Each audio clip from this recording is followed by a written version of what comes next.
Greetings, good people. Now, a few days ago, I made a video on how Europe may not be the best place if you value liberty. But what about the United States of America?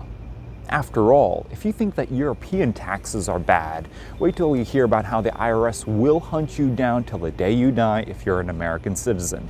Just ask Roger Ver, who I made a video on how he is currently being persecuted 10 years after severing ties with the United States, and yet they're still coming after him for unpaid taxes. William Shakespeare, I think, said it best in his play Hamlet. There is nothing good or evil, but thinking makes it so. And I think that applies to life in general. Every place has a good thing, but also it has a bunch of bad things. In Europe, you have safety, but you pay with your freedom. In Latin America, you have freedom, but you pay with safety. And in the United States, you have both? Let me explain what do I mean by that.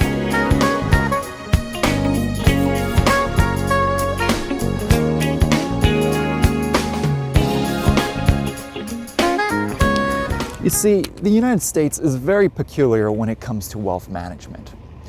On the one side, a lot of people say that it is authoritarian and a police state where the tax authorities will come after you wherever you live, and on that point I agree. However, a lot of these YouTubers will go to the complete extreme and say that the United States is the worst place, while at the same time promoting banking secrecy jurisdictions such as Armenia, Serbia, Paraguay, or even the Dominican Republic. Listen, I lived in the Dominican Republic for 5 months, and even I wouldn't do banking over there. And yet they'll tell you to never interact with the United States. In a previous video, I explained how these YouTubers don't know what they're talking about because, number one, these places aren't secret, and number two, the United States, if you're not a US resident, is actually a very decent place, not only to form a company, but even to do banking. Let me tell you why.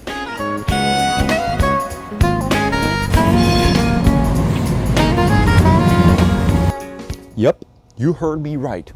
As long as you're not a US citizen, forming a US company or opening a bank account over there might actually be a very good strategy. Now, a lot of people are talking about the Corporate Transparency Act, which will come into force in January 2025. Essentially, you will now have to report the ultimate beneficial owner for all US companies. But if you watch my previous videos, you'll see that there are many ways to get around it, whether it be using nominees, or to form a trust, or to sever your assets using flexible accounting. And when it comes to privacy and anonymity, certain states like Wyoming LLCs are unmatched in the entire world.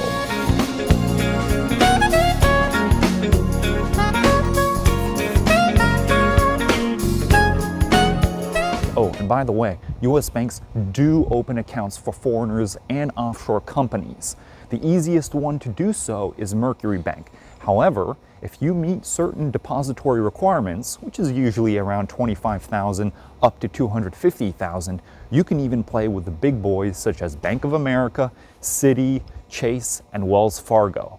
And more importantly, all US banks are FDIC insured, which is up to $250,000. I would rather have that than to pay high fees as well as put in a very large amount for the initial deposit in some offshore jurisdiction if it doesn't give me what I want. And remember, we promote Northern Cyprus for one and only one thing, and that's to shield and sever your wealth. It is not for daily transactions.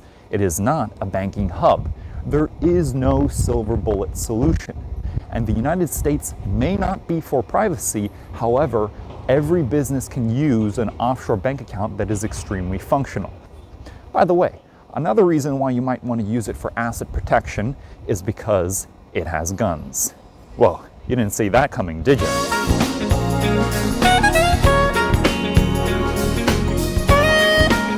Yes, you heard that right.